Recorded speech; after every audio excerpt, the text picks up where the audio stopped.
Компания Fruit TV представляет. Всем привет! Вы, наверное, догадались, кто я?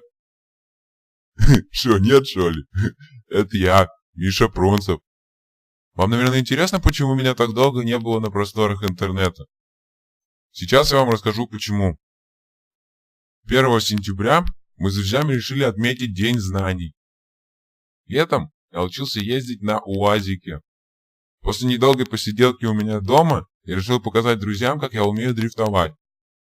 Поэтому мы поехали в центр города. Я высадил своих друзей и начал разгоняться. Но вдруг я стал поворачивать и врезался в памятник Ленину. Когда я вышел из машины, то заметил, что надо мной смеялись мои одноклассники. И тут я увидел грозную фигуру моего бати, который дал мне больших-больших прунделей.